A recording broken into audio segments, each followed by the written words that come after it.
Hello and welcome to the 21CW podcast. I'm 21CW Who.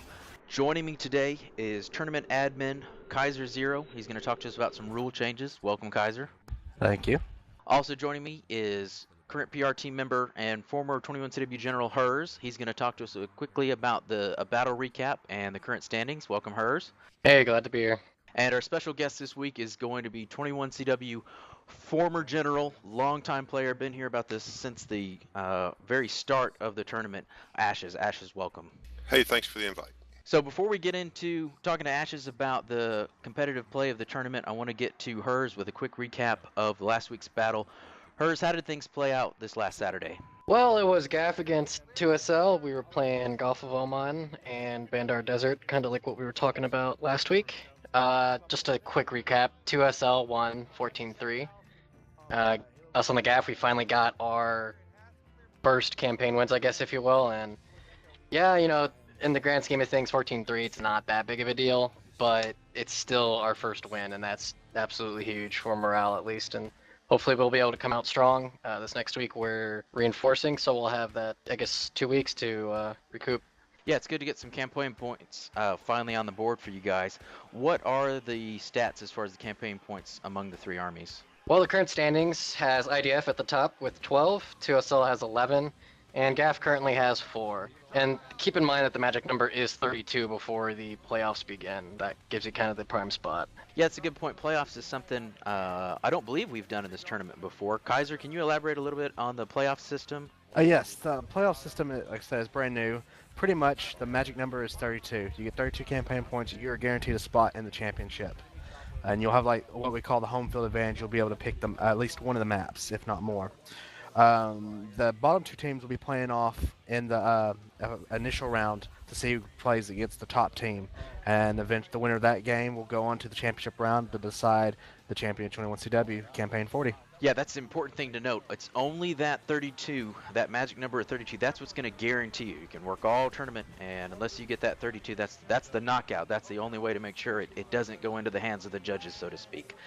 So great recap. Kaiser and Hers. So let's get to you, Ashes. I want to talk to you a little bit about the competitiveness of 21CW. Of course, 21CW coming into the 40th campaign, about 10 years old now.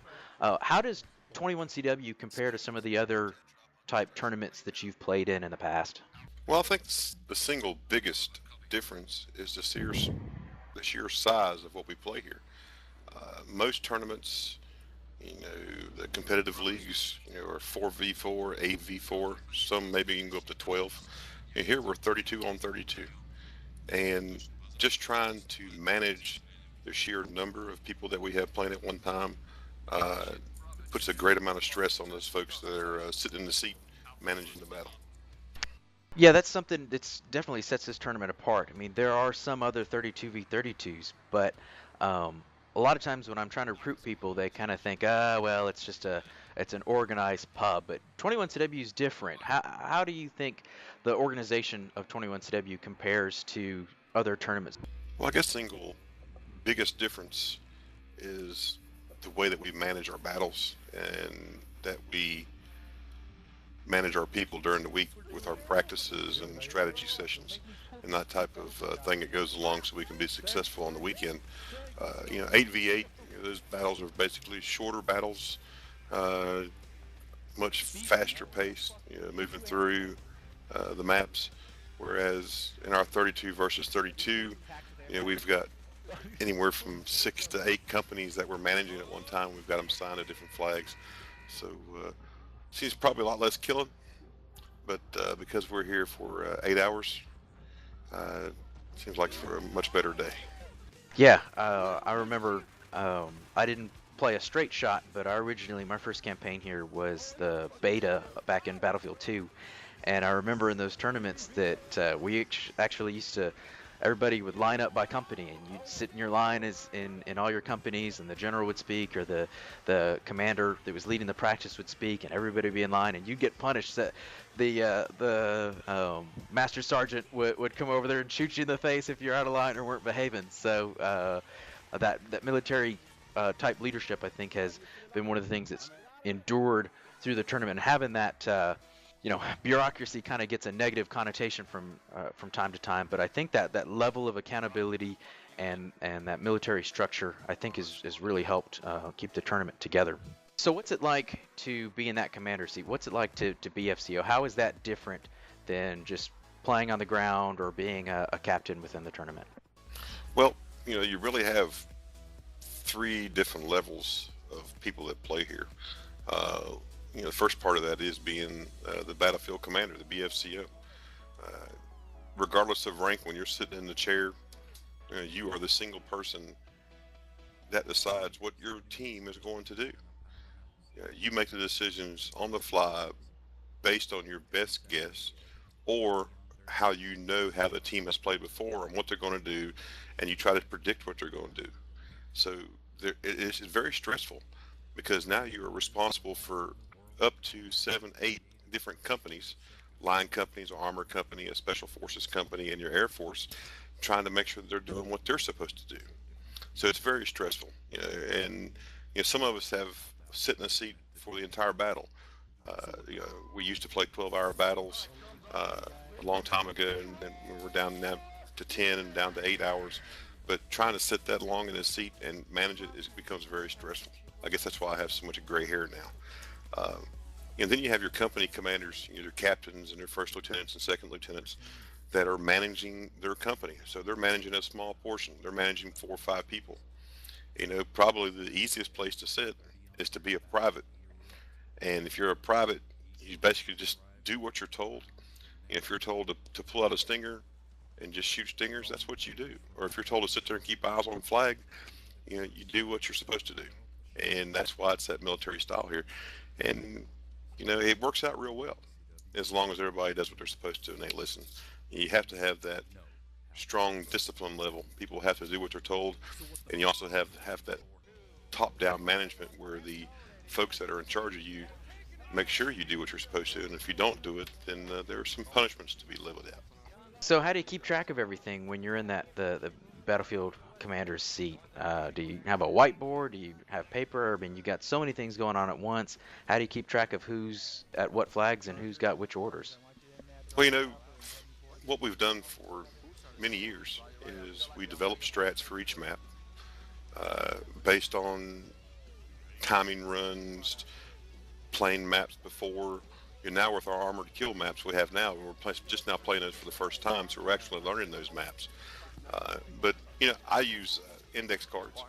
I have an index card that it'll have each map labeled on it. It'll have strats and the different squads that go where they go to, and then throughout the day I'll keep notes.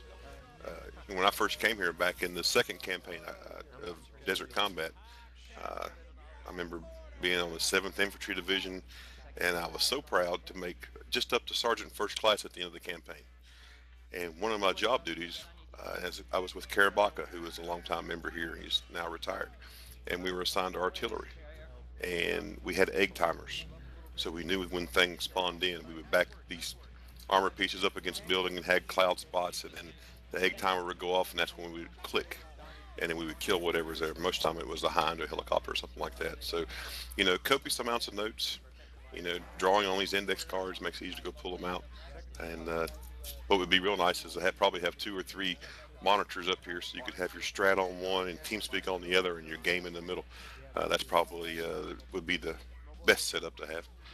Yeah, I think that spirit still carries through today. I think something that separates, or maybe not necessarily separates, but likens even though it's 32v32, to say some of those highly competitive clan and teams that play competitively, we still go through timing, we still have practices, we still have spawn sequences and round starts, and we practice. So the competitive level of this tournament, I think, is far and above other 32v32 style teams, and then likewise is in line with a lot of the key principles and a lot of the foundations of some of the 8 versus 8 or 5 versus 5, some of the other competitive Battlefield 3 tournaments. Imitation is the sincerest form of flattery. Many people have tried to imitate or duplicate what we do here. Not many have been successful. We have been successful because this is a community-based tournament. It's about having fun here first, and then about winning, which some people think that seems strange. You know, if I lost every round during the day, but I had fun and the people I were playing with still had fun, that's okay. We still want to win. We don't want those battles that happen that are 35 to nothing or 15 to 0 or something like that. We'd rather them be 16 to 15. So it comes up to the last round of the last battle right before time expires. And I think folks have a good time here because they've become friends. With hers, with Kaiser, these guys that have come in here and people I have met, I still have longtime friends that I speak with, at least on a weekly basis, that if I had not come to this tournament, I would have never met them. Now, I've met people that don't live in the United States that come from all over the world. And it's just neat that they have the same interests that I do, and that we all work for that common goal of having a good time, and secondary to really beating the crap out of somebody on battle day. Yeah, I agree completely. Well, thanks so much for your time, Ashes. Before we wrap up, I want to get to tournament admin Kaiser to go over a couple quick rule changes that we've had. Kaiser, can you tell us a little bit about the changes to the Battle Day format? We really wanted to focus the action of the tournament, and there was a time when we were able to have intense competition for as long as full 12 hours on Battle Day, but as of now, the competitiveness kind of slows down as we get into those late hours. So I think as the tournament grows and picks up back again, we'll be able to extend the battle out and still have the numbers that really makes this tournament enjoyable. But for now, we're going to go to 8 hours and keep that excitement going for that long until we're able to extend it again. Cool. Great information. Well, that does it for the 21CW podcast. I want to leave you with a new segment I'm going to call In Memoriam, some of the highlights of the previous battle.